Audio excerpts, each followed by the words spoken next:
TEFL certification with ITA. So I wanted to ask a few questions about like what the process is like with teaching, um, getting familiar, and also figuring out like what are the first necessary steps to becoming a TEFL teacher aside from getting the certification. Like, what do you recommend that students do to get more comfortable in wanting to teach um, students? Yeah, great question. So I think I'll start with the last part of your question. So, what can you do to get more comfortable teaching? And so, I think since with the TEFL certification, we all have to do practicum hours, and a lot of those can be observation, but you do have some hours that need to be actual teaching. And Right. so, whatever opportunity that you get to actually teach or tutor classes, I would say one of the best things to do is to kind of start there to see if you can continue tutoring or continue student teaching or co-teaching a class with who you already started off with, and that's just to continue getting experience because as you work your practicum and get those hours, that's something that you can already put on your resume as teaching experience. In fact, I would definitely make sure that as you're applying to places, you leave that on your resume as teaching experience.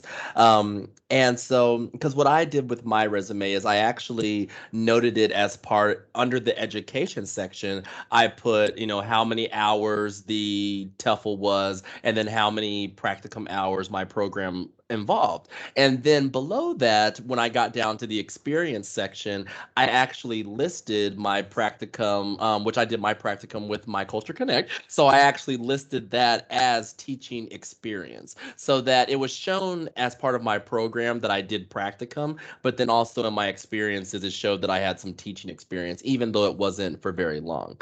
Um, so I would say that would be kind of step one, which kind of serves two purposes. One, to continue building that resume and getting that teaching experience on paper, but then also just your comfort level. Because the more we tutor or co-teach classes, you're going to become more comfortable with teaching, even if it's in a tutoring environment. I know tutoring can be a lot different than teaching in a classroom. Mhm. But just having a student working through challenges of working with a student, helping someone develop further language skills, those are all going to be things that are going to help you become more comfortable. And then as far as what to do immediately after, I really honestly just hit the ground running with my application. So I had a little bit of a situation because I graduated last year. So even though the pandemic is far from over, Mhm.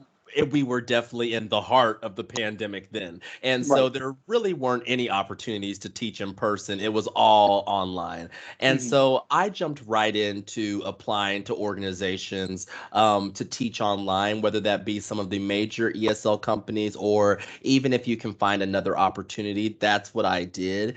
And I think that the online, especially the major teaching companies, most of them don't really have an experience requirement. They may require you to have a TEFL certificate, or they may say experience preferred, but that was never prohibitive of me getting a position, or at least getting through to the mock class or demo class or that piece. It never really, I think just because I had some practicum experience Mhm. that I could put that and that counted as experience. And so those are really easy ways, or at least I think maybe a little bit more available, I would say, than perhaps if you're trying to apply for a position in person, or Mhm. especially like if you're applying for an international school in person. That application process, visa process, all of that's going to be a lot longer. And so it's a little bit easier to get started right away, the online route.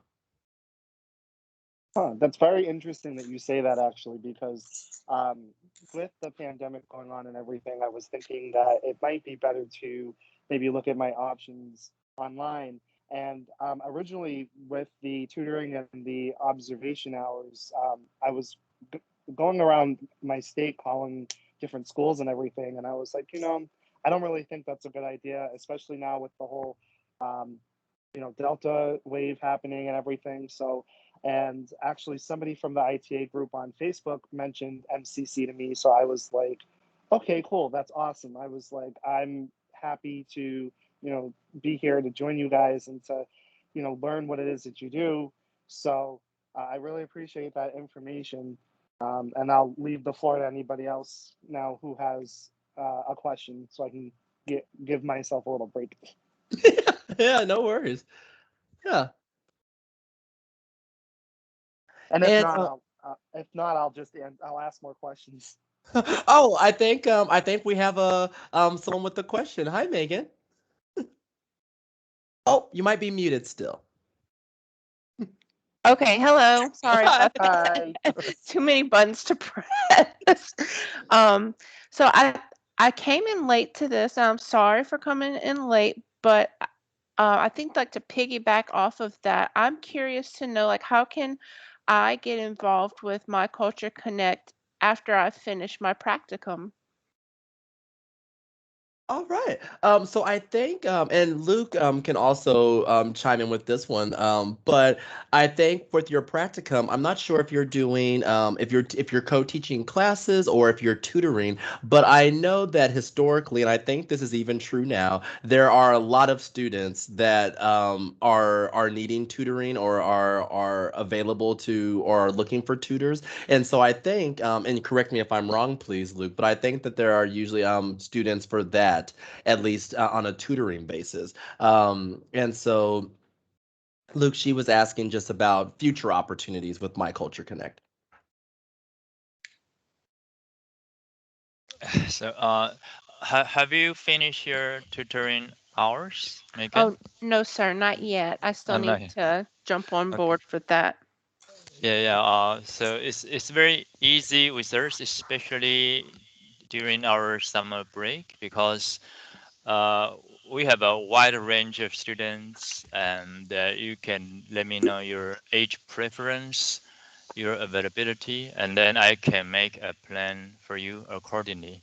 Okay. So if you want to get more teaching experiences, even after you are finished with your practicum, you can still do that. So like maybe you missed this part, but Quentin says you need to keep teaching, keep tutoring to get more experiences, to build your Right. resume, and to feel more comfortable.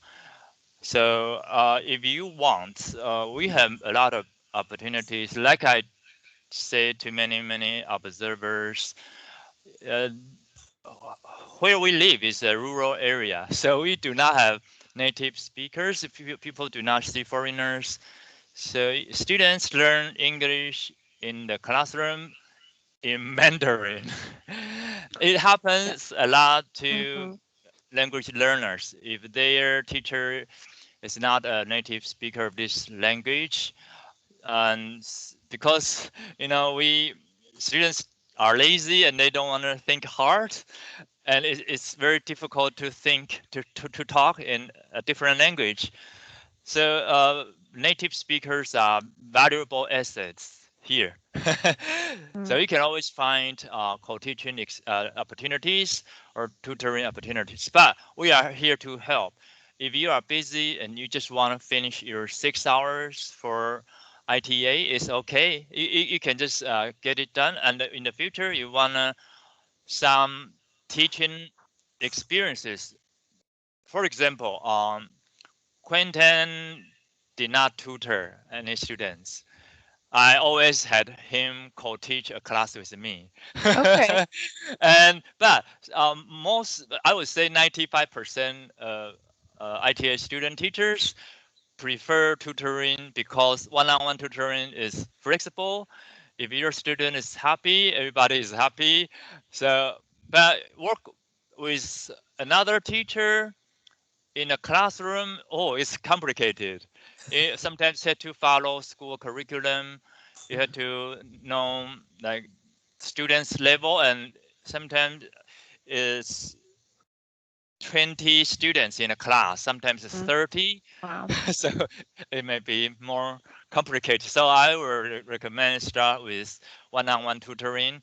And but in the future, if you want to teach in another country, you definitely need know how to manage your classroom. Right. And if you work with a local English teacher, school teacher, you can learn a lot because you can see how they work with their students, how they talk Mhm. to their students, how to discipline them if they are noisy or loud. Yeah, I think I would say it's an art, and the more Absolutely. you practice it, the more you will feel comfortable, and you will see how rewarding it is. Yeah.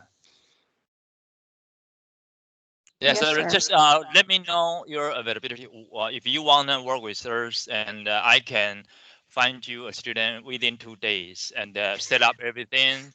Yeah, because I've been doing this for a long That's time. wonderful. Thank you. Okay, okay. Did And you have I have another question? I Yeah. do, if that's okay, if no Oh, one else does. yeah, yeah. How just from my observation, I've noticed like the fluidity of the teachers just like transitioning between like the slides and like, the nice titles on the side of the screen and like the transitions and the games and the spinning wheel and the videos. Like, how do you move um like any tips for utilizing resources and moving so smoothly? Well, I will say this. I'm glad that it looks very smooth and that it comes off that way. Yes, it Um, does. because I think Luke and I are laughing because it's it maybe appears a little bit smoother than sometimes it actually is. And we have meetings between myself and Luke and Bridget and some of the other teachers that you may have seen just about this exact topic of how we can manage things. And so it definitely is practice. I'll start there.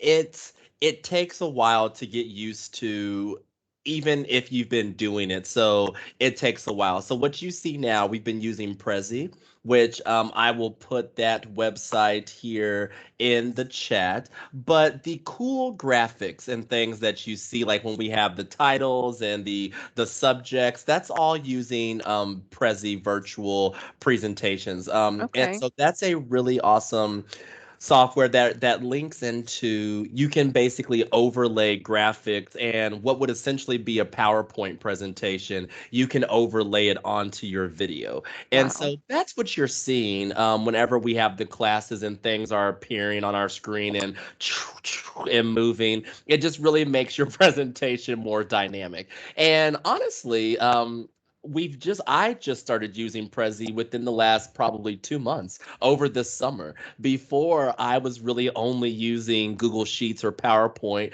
to create a presentation. And so the first few times I used Prezi, it was not as smooth as you see because it was a whole learning experience.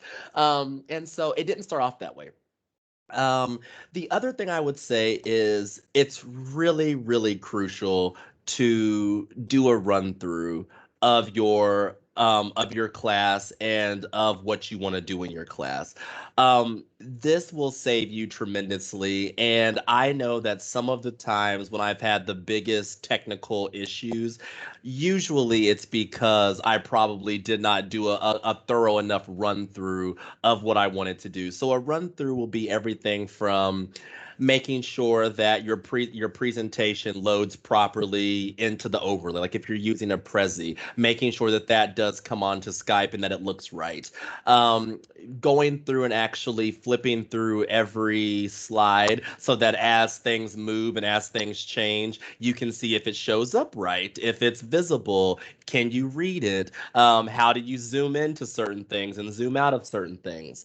And then the other thing is that I've learned very quickly and very hot is that if you are ever using video, so say you're going to show a YouTube or anything else that you're going to be running on the internet and streaming off the internet, whether that be audio, video, already have those things pulled up and loaded on your browser.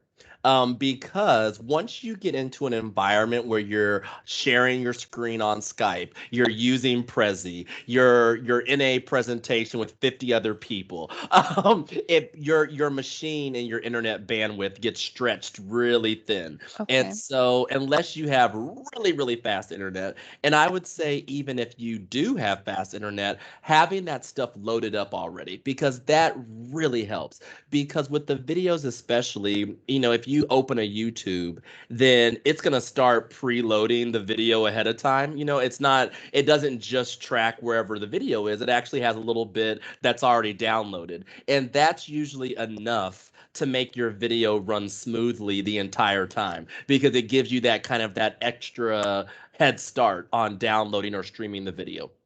So that's something.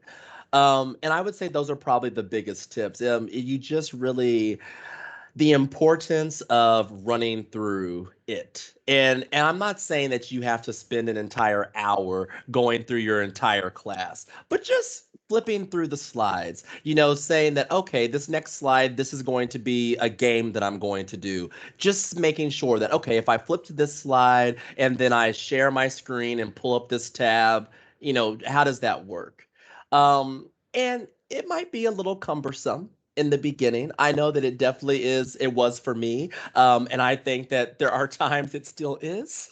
Um, there are times even now that things just don't work properly, or I can't get something to share the way I wanted it to share. And so just really doing that run through will help.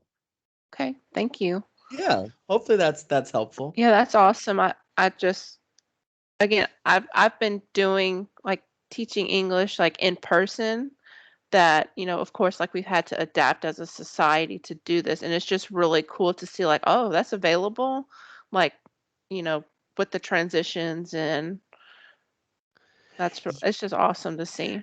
Yeah, and Prezi, try it out. It's Okay. really the cool thing about Prezi is that most of the features are actually free. You don't have to have a certain paid account. And if you do a paid account, I believe that the two features that I know are involved in a paid account is that you can embed a video by using a link, whereas if you don't have a paid account, there's a workaround where you can download a video off of Okay. YouTube and then embed it, but you can't just put a YouTube link in your Prezi and have it be embedded. And then the other thing is just having live links in your presentation, period. So like I know that the one of the first few times I used Prezi, I was for a class, I had some activities that I was linking to, like a word wall or a worksheet or something that I was going to have a link to. And then I was in class and then trying to like, oh no, now my links don't work. So and then you can't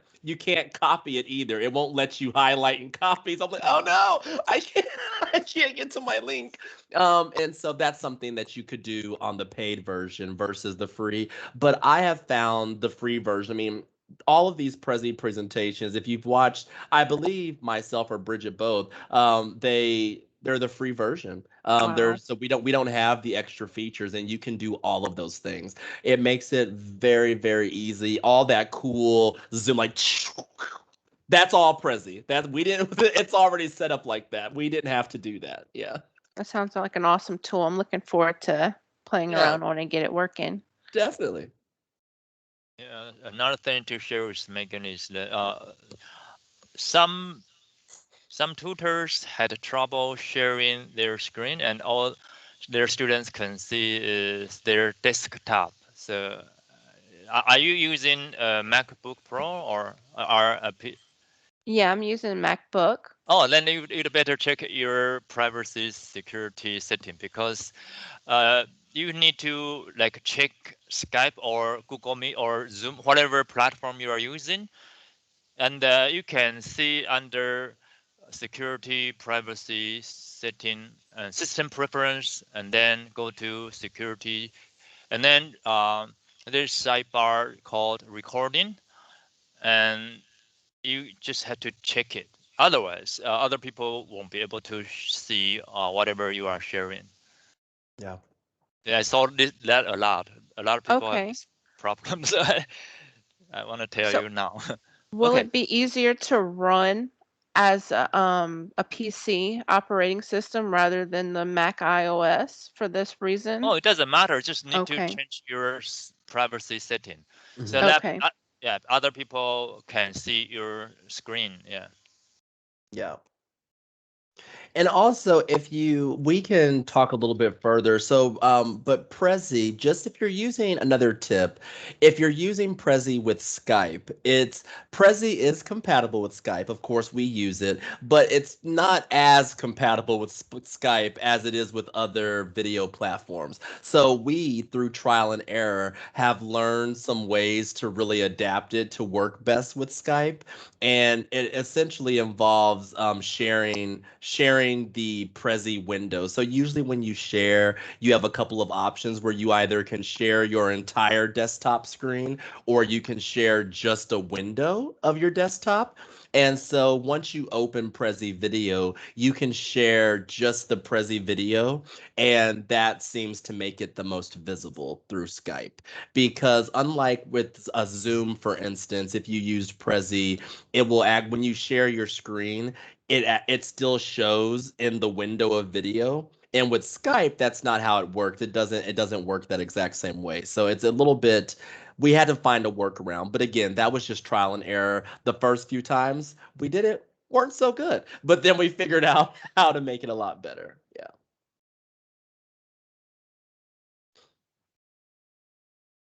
All right. Great questions. Great questions. Does anyone else have any questions? Feel free to, if you missed the first part, that is okay. This is always a place where you can drop in and out. And so you can feel free to either unmute and ask a question or type it in the chat. That works too.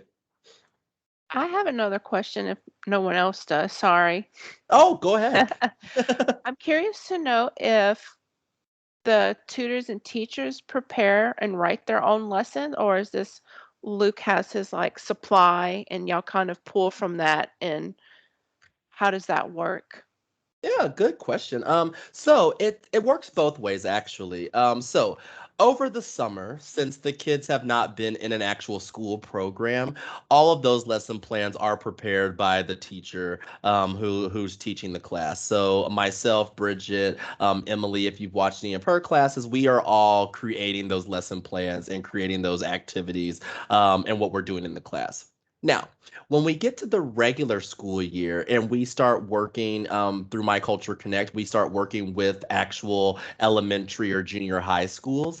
At that point, the teacher who is teaching the English class usually has a curriculum that they're going through for the class. And then most times, that teacher will send us sort of, here's what we're working on. Here's photocopies of what the textbook chapter is. And then from that, we adapt a lesson from that material. So it's not that we weren't creating our own lesson plans even with the school. It's just that you had a little more direction because you were creating lesson plans specifically that went along with the student's normal curriculum. Whereas over the summer, we basically had free range to, okay, here's your 8 weeks of the summer. What do you want to teach the children? And we could have picked a variety of topics to teach, and we kind of had more latitude to pick different topics in that way.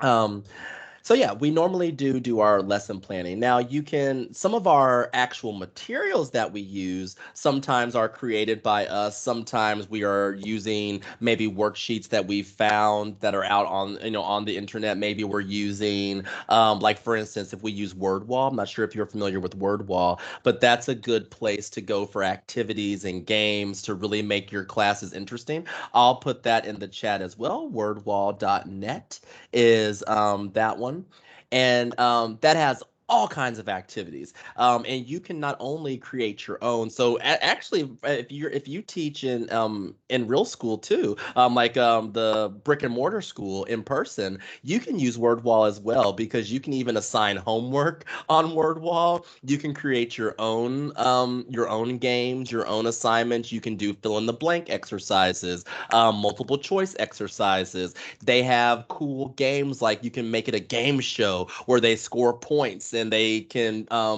compete against each other. It's a really cool place.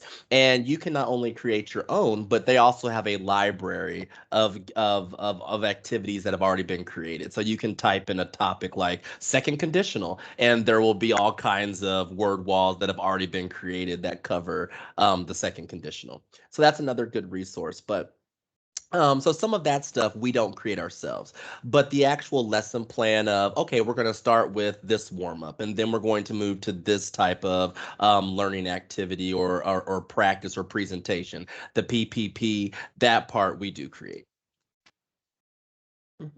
Okay, let me add something.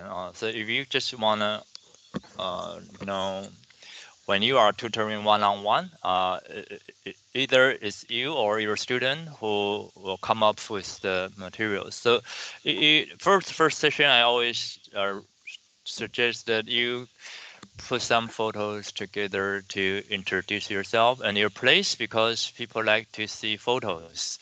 Photos just motivate them to ask you questions. So during the first session, you can talk to your student what their interests are, and then either they have already have some articles for you, or if you want to like try to come up with a lesson plan, you can say, all right, so I have this lesson for you, and are you interested? It's like one-on-one is the most flexible thing. And I think it's Monday night, right? So one ITA student teacher said he had a lot of hard time coming up with the lesson plan. It's too stressful. So I say, okay, then I can find you a teenager, because then I can ask the teenager school teacher to provide the materials for him. So he doesn't have to worry about anything. And that night, I include the teenager's school teacher, and 10 minutes later she already had all the articles, lessons. And then the teacher, I remember his name is Chris was so happy. Wow, I don't need to do anything. So that's the easiest part. But if you want to come up with a lesson plan just for practice purpose, it's okay. So like I say, if your student is happy, everybody is happy. So very flexible. Yeah. And I would just add one thing to that. Megan, I know that you have experience teaching, and so you've probably done some lesson planning for your own students before. But if you are not, if you haven't done a lot of lesson planning and you are looking to either teach in person or teach in an environment, because if you're looking to teach at some of the online companies, a lot of those you don't actually have to lesson plan. They provide you with all the materials. But if you're looking to go into something where you may have to lesson plan, I would say get that practice in it and try to create lesson plans even for your tutor, or even for your tutor, the student that you're tutoring, because that'll give you that practice. So for the other people on the call who may not have as much experience lesson planning, I would take that opportunity when you tutor to try to create lesson plans for your student. Thank y'all for that information and for that encouragement. I know sometimes it's like, oh, how can I make it easier on myself? But in the long run, doing those lesson plans for yourself will be very beneficial. Mhm. And it also helps you get a catalog of lesson plans. So, I of course save all of my lesson plans. I make sure that I label them in folders based on the topic that I'm teaching. And so, after a few years of teaching, I know that sounds like a long time, but even not even a few years, there have been times already. I will say even today, I used my lesson plan that I had just taught. If you've been watching the adult class last night, I used my lesson plan from last night for my student that I tutored this morning because he's a business English student. We've been talking about having meetings, and I was like, oh, I just did a class on interruptions. Here we go. I've already got it ready. And so that's another reason why. If once you do lesson plans, you end up building a library of your own lesson plans that you can easily adapt to whatever situation you need. So even though I was in an online class with multiple people, I just adapted it to a one-on-one tutoring environment and it worked just fine. Yep.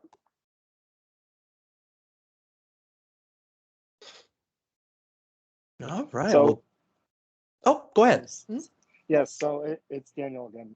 I just wanted to ask. So I know we were talking about lesson plans and how to um, approach um, our student when we go to tutor them. So I actually had a question about a sequence that I particularly wanted to set in motion. I was wondering if I could get your opinion on it.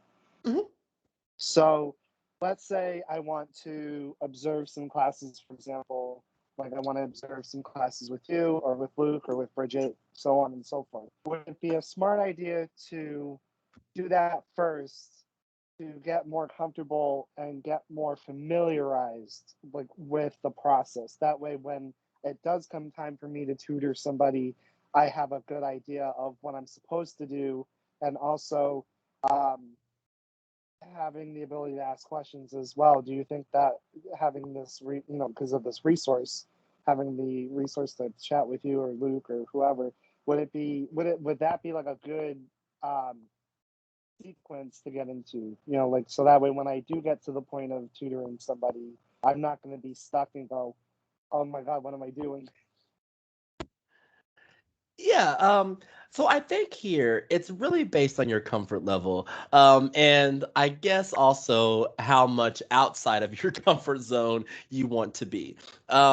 I did not do any observations. I actually that was the route that I thought that I was going to take, was to observe some classes first and then start teaching. But I actually just thanks to Luke, I had the opportunity just to jump in and start teaching. And so, yes, I was a ball of nerves, and it was definitely, it was quite, it was quite something that very first class. But I wouldn't have changed how I did it because I think for me and just my own personality, it was something that I just needed to get over doing. I would have prolonged my teaching all the way through as many observation hours as I could get through until I finally used those last six for something. And the way that I ended up doing it, I was able to get a lot more teaching experience. I mean, if we're teaching our classes, I got to teach 14 additional times than just those six times I would have gotten to teach. So I was much better prepared going into actually trying to teach for real employment. Um, Secondly, so I think that's number one. It kind of depends on your comfort level and where you are. I don't think that what you're saying is anything wrong. I think that that's a very logical way to do it. Observe a few classes, see how it goes, see what the rhythm is like working with the students, and then jump into those tutoring opportunities. Nothing wrong with Right, that whatsoever. Nothing. I think that that's a very right. logical and good way to do it. But it just Hmm. depends on how much you want to kind of jump out there and get it done. Because I'll Right. say I think this is going to be depend person to person, but I don't know if I would have been any less nervous about that very first time had I watched 10 classes or watched no classes. I think either Oh, of way, course. the first time was going to be a crazy ball of nerves. Right, And so I guess it depends right. on how you want to jump in there. Well, just to add to what you're saying too, like I think it depends. Like you said, it does depend on the person, but I also think too that, like for example, I'm a visual learner, observational as well. So for me, it's a little bit easier to be able to understand and sort of have this mimicry, if you would, if you will, for lack of a better word. And I think also too, being someone who sometimes doesn't focus well with just listening, for example, I think it helps to be able to just get the observation, be able to observe a class, but also with just jumping into it. I think with anything new, right? Even like with a language, for example, like I'm learning Japanese because that's where I want to go. I want to go to Japan to teach. So when I first kind of using this as an example, when you're first learning a language, for example, you do feel a little intimidated, but once you've been doing it for a while, so for example, I've been doing it now for 3 years, I'm no longer scared. I've pushed myself into the boundary of, well, if I make a mistake, that's fine. Because I think the point that I'm getting at is making mistakes is okay. And I'm sure that the person, whether you're the person who's correcting you based on what you're saying, or when you're tutoring somebody, like they'll give you that feedback. I feel so. I don't think I would feel too intimidated, but I get where you're coming from in terms of saying like, yeah, it's a little nerve wracking, and I completely agree with that. I also wanted to ask too, if I can remember the question. I apologize. It's late where I'm at, so but you know what? I'll get back to you about that question. That basically what I'm getting down to is yeah. Sorry, I'm Oh, like I'm Oh, trying to think of the question, and that's I'm totally just having fine. a mental block. yeah, before you come up with your question, I would like to tell Daniel that if you want to go to Japan, I'm also working with a teacher in Japan. Japan is very close to Taiwan. We have very good relationship with Japan, and we have a lot of education exchanges program with Japan. So if you want, I can also introduce a Japanese teacher who teaches in high school to you. If you are interested, just let me know. I would be so interested. That is so wonderful because oh my gosh, I'm so excited because like it's my dream to go and work in Japan. Like I've been in Oh, love with the country since I was like 16. So I'm just like it okay. would be my dream come true to be able to talk to somebody. So Okay. thank Ohio. you. 元気ですか? Uh, 素敵ですね. I know. I can only speak a little bit. Well, That's that's great. okay. I love That's this. okay. I love that connection that has just been made. I love that. And also, well, just another quick thing too, Daniel. Just like you said, I Yes. just wanted to go back to what you said, but use these office hours as a space for you as you start to get ready to do the actual tutoring, or you start to get into that mode of I'm about to teach a class. You can always come to Okay. these office hours to ask questions, run ideas by us, because that's what we can really do. So even if it's something like, well, I have this idea for an activity, what do you think about it, can I make it better? Use these office hours for that. And anyone else on this call, who is in that same position. That's what one of the things that these office hours are for. It is not. It is about lesson planning. It is about that, but. If you have practical questions like I'm stuck on this, I want to do this is where I'm Hmm. headed with this lesson, but I'm just Hmm. having a brain fart or something.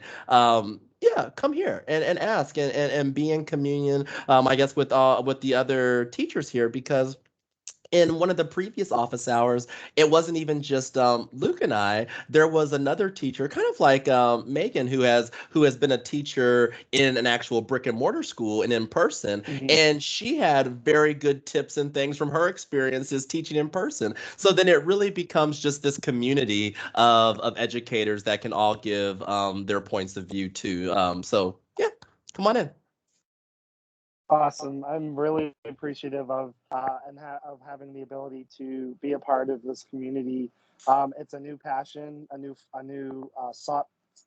passion that I found recently through my love of language learning. So I really appreciate that. Thank you. Absolutely.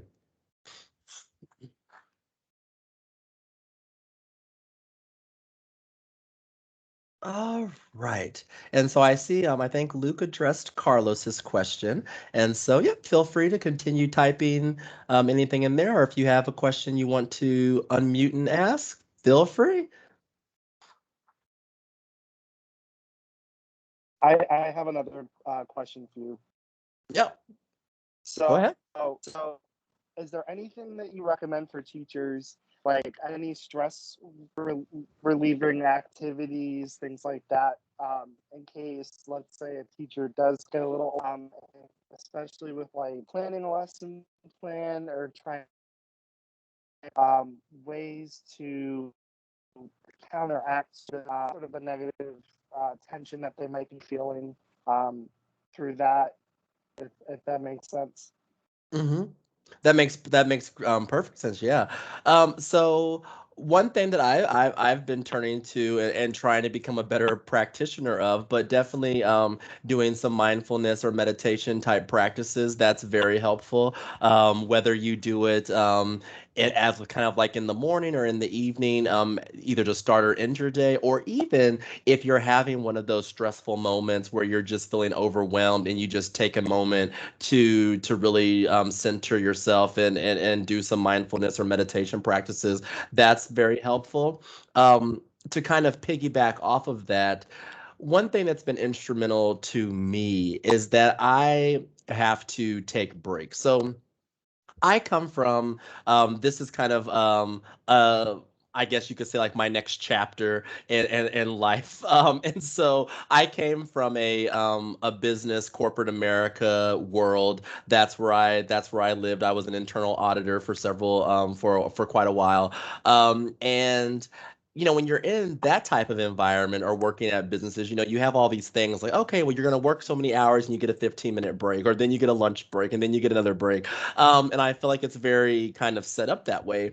But when you're working for yourself or as an independent contractor, or when you're teaching and you're just lesson planning and things, sometimes we really do forget that we just need to step away and come back to it.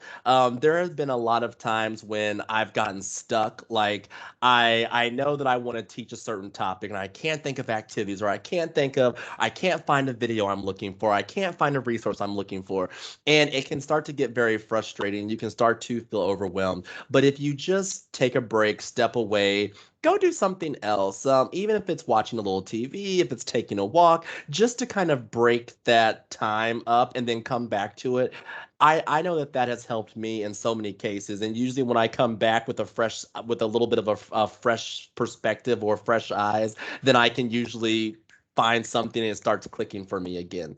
So making sure to schedule in those times where you are taking those breaks and lesson planning, because that can be overwhelming.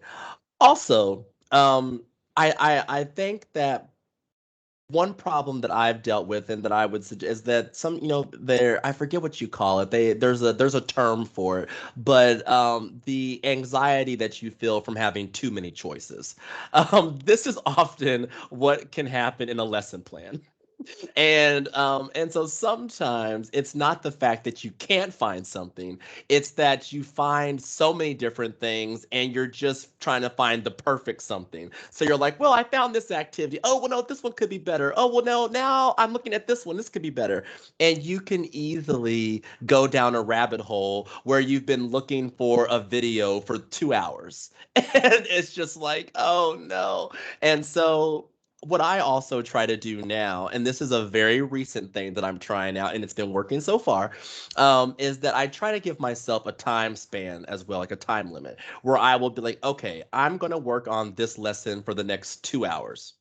And so in that 2 hours, I know that the first hour is me looking for materials, the second hour is me putting it in a lesson plan. And that is what I try to hold myself to. And you can change that time. That time can be adapted to whatever you need, but setting a time limit on how long you're going to take to plan a lesson, because you can easily go down a rabbit hole. There are so many resources out there. If you're searching for videos, searching for worksheets, there are so many out there that you can easily just keep searching and searching and searching. And this one's better than that one. That one's better than this one. Maybe I want to do this one, and that can be overwhelming too. So those are the biggest tips that I think I've found over my experience so far. Awesome. Thank you so much for that. I appreciate it. Yeah.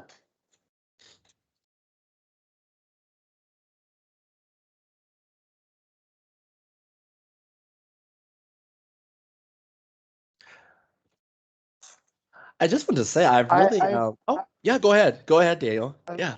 no, I apologize. But so I know that for the tutoring part of my practice, I have to do, I believe it's an hour per lesson. So do you have any recommendations of how I would use that time up? Of course, I'm sure the first tutoring session I do, it would be more so just introductions, getting to know my student and what it is that they want to learn, and taking notes of that and everything. But from that tutoring session onward, what do you recommend, or what are some things that I could do as a tutor to use the amount of time that I have appropriate and fill it up to that full hour? Yeah. Good question. So I think a little bit of it will depend on your student and what their goals are, and what they're learning. But either way, no matter what their goals are, or if they have something very specific they're doing with English, you'll still you'll still be able to get that from your first lesson. You're absolutely right. With the first lesson, kind of getting to know them, getting to know their goals, and starting to build a little bit of rapport with your student. After that, I honestly, and I know this, it sounds a little bit kooky, I know, but I honestly really do rely on that PPP format, and then I try to then do my timing based on how what I want to use for materials, what I want to present, what I want to teach. Um, and so, usually in my lessons, if I have an hour, what I try to stick to is about a I would say it depends on what warm up activity you want to do, but a warm up of about 5 to 10 minutes. And usually, what I do with that warm up is, of course, I want to take something from the previous class, which is kind of helping to review, helping to get things kind of started in their mind that we've already been doing. And I also try to make it something that's fun or at least interactive. So, not something where they're going to just like something where they can either talk to me, we can have a conversation, maybe a game that we can play, something that is a little bit interesting that kind of gets them going and gets them kind of excited about the lesson. So that's the first 5 to 10 minutes. And then again, some of these will vary, but I usually try then to do about 15 to 20 minutes in my presentation. And so the presentation part of it, there's ways that you can not make it just a lecture, because I know that especially for younger students, even lecturing or just talking for 15 or 20 minutes, you can start to lose some attention, with the younger students especially. Even in high school, it can start to kind of go away. And so in that 15 to 20 minutes that I'm doing the presentation section, I try to even make that a little bit interactive. Sometimes I'll have the students read portions of the slide. If I'm doing a presentation, I'll have them read portions of it. I'll definitely make sure that I'm asking questions for understanding as I'm presenting. I'll have them maybe give me examples, or I'll try to do examples with them as we're doing presenting. So we actually are kind of presenting and doing a little bit of practice. But at least I try to get them doing examples and stuff just to keep them engaged while I'm presenting material.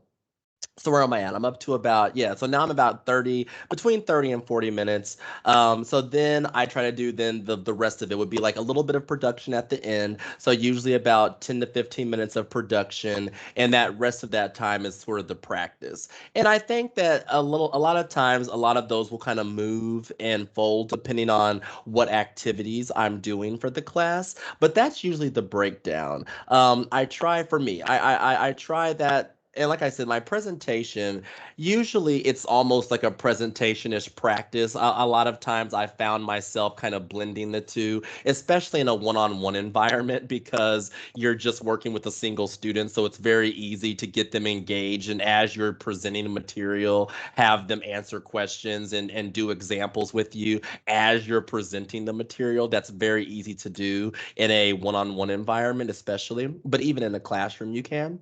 And then that production production. And the production piece of it, that last 10, 15 minutes of whatever I'm doing, that's really where I want them to do a lot of their talking. Or if you are going to do some written stuff, like really have them producing, like, we've learned to produce with that language. So that's how I fill up that time in that hour. And it can seem a little daunting in a one-on-one environment. I definitely know. I actually think, especially, I maybe because I've done it more often, but I now do one-on-one tutoring, and I also teach classes. And I find one-on-one tutoring, actually, for me personally, it's difficult because sometimes it is hard to keep things going with just one person. Whereas when you have a class, I can get different people to answer. I can, we can play. We activities are a little more, you can do a little more variation with the type of activities you do because you have more people. And so I actually think one-on-one tutoring is challenging, but it's not, it's less challenging from a classroom management perspective, but more challenging in the amount of material that you have to prepare in order to take up that hour time slot.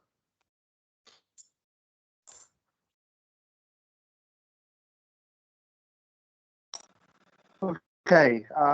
Thank you for that. I appreciate all of that insight, and I definitely think that in terms of how you um, teach your students, it's very much in a similar way that I definitely appreciate that, and I'll take that into consideration when I'm planning my future students.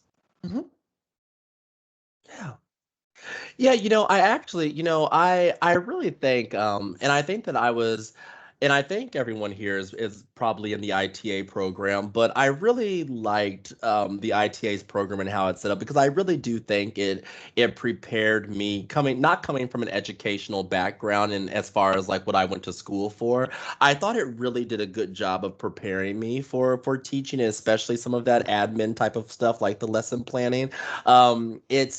It becomes a little bit with when you're doing the ITA practice and you're making lesson plans for that, it can be a little bit weird on the timing. I know that my professor that I had, or my teacher that led my cohort, was really good about letting us know, like, oh, this activity probably wouldn't take 15 minutes. It's probably going to go a lot faster than that. He was really good about that, but it's definitely, when you're in a live environment, the timing definitely is something that you have to work on, and it doesn't. And I think the timing really comes with practice, because you get a little bit better at it as you do it more often, and you start to learn the types of things that tend to take a little longer, things that tend to be a little shorter. And even as you build rapport with your students, you start to learn, well, I tutored this student. They are really good with the reading stuff. So any type of activity where they're reading, it's going to go really fast. Whereas if we're speaking, then speaking exercises usually take longer because there's a whole element of we need to speak at a rate and a speed that's slow enough for our students to understand. Two, there's a whole component of correcting the student. So, if they formulate an answer, a lot of times they need to think about it. They have to translate out of English into their native language, figure out a response, translate that into English, and then say it. So that takes time. But then also, once they do say it, if you need to correct them or tell them better ways to say things, that takes a lot longer. So speaking activities, I've found just in my experience usually go longer. And then the writing types of exercises. Also, listening is another one that can go a little bit longer because if you don't have subtitles and you are trying to do some kind of like definitely like really authentic listening exercises or more kind of realia of listening exercises, then they're going, a lot of times that will be something that you might have to play, two times or maybe play a third time so that you can really let the student digest things. So those activities tend to take a little bit longer too, just in general.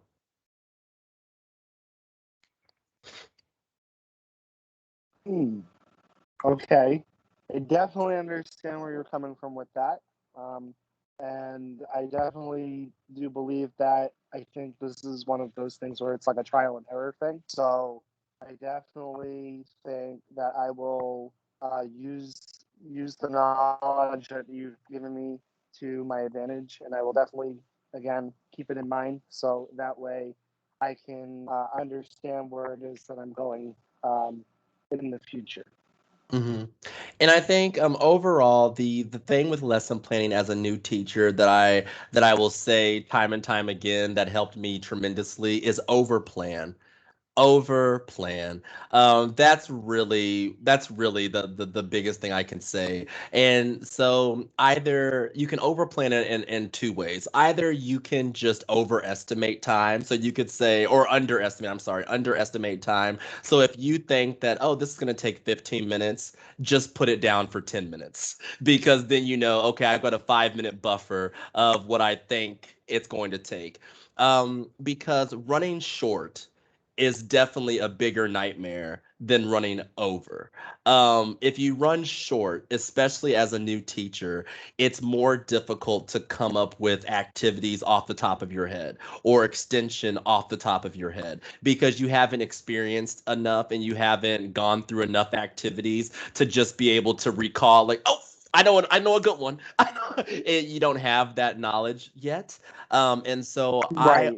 I always over planned. And the second way that you can overplan, besides just shortening the times of each activity so you have more of them, it's just always Mm-hmm. to keep a keep a couple of easily adaptable games in your pocket that Mm-hmm. you can always turn to if you need to spend more time. And so these are games like, Mm-hmm. for instance, even something like a hangman or a guess the word. Like this is a one that a lot of the students in Taiwan at the schools like to play. Is like, okay, well, I'm thinking of a word. It's 8 letters long, you know, and then they'll try to guess what the word is, and it'll be vocabulary Mm-hmm. or words related to the lesson. Mm-hmm. So if you keep some of those in your back pocket and already kind of know, okay, here's my lesson. Here's a couple of extra games or conversation Mm-hmm. topics, especially conversation topics are a good one that are related to this lesson.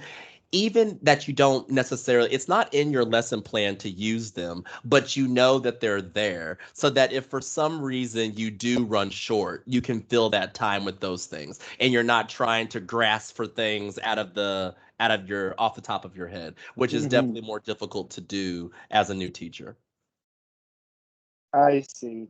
Yeah, and just to add to that too, really quick. Back I used to have that used to happen to me when I was in school back way back in the day, like eighth grade. I'd have teachers who would do we would have nothing else to do in the class when we would finish our materials, so I completely understand that.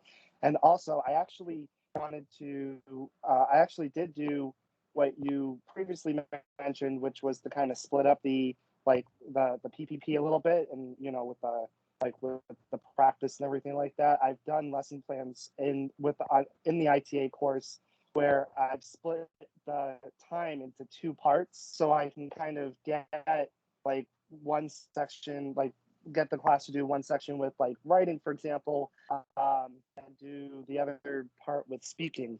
So it kind of piggybacks off of each other, with the exercises that I would be doing. So I really appreciate that because now that kind of gives me an idea of what I'll be doing when I go to tutor students for the first time.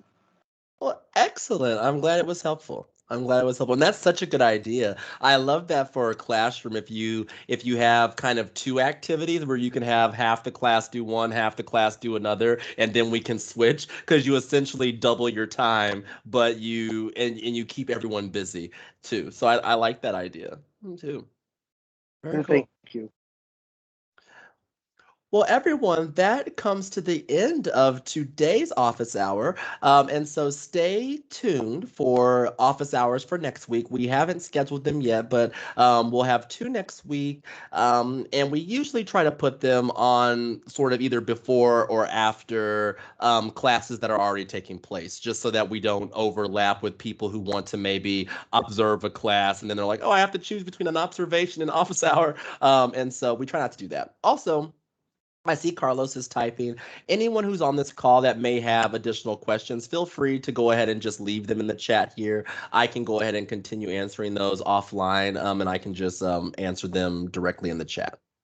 And yeah, webinar is coming this Saturday, so 10 a.m. Central, Yep. 11 a.m. Eastern. Yeah. So if you are Yes. interested in finding an online teaching job, yeah, just join Quentin's webinar. Yes. Oh, This Saturday we're going to be covering the actual classroom. So last week we did an overview, and this Saturday is going to be about the actual classroom. So just the teaching methods that the particular platforms are looking for, things that you're required to do, such as student feedback, reward systems, that type of thing. So it'll be a good webinar. okay. So thank you for joining us today. Quentin, stay. Oh, okay. Bye bye, Megan, Daniel, Carlos, Jerry. Bye, Bye. everyone. Thank you. Bye. Yeah. So I invited Bridget to test Google Meet at in 2 minutes. Yeah, in 2 minutes. Are you Oh, available? yeah, that's fine. So Yeah. could you send me a link and I will share it with her? Yeah, So sure. so you have time, right? Take 20 Yeah, minutes. yeah. Okay. Then I'll Okay. share some tips from Susan. All Okay. right. See you soon. See you. All right.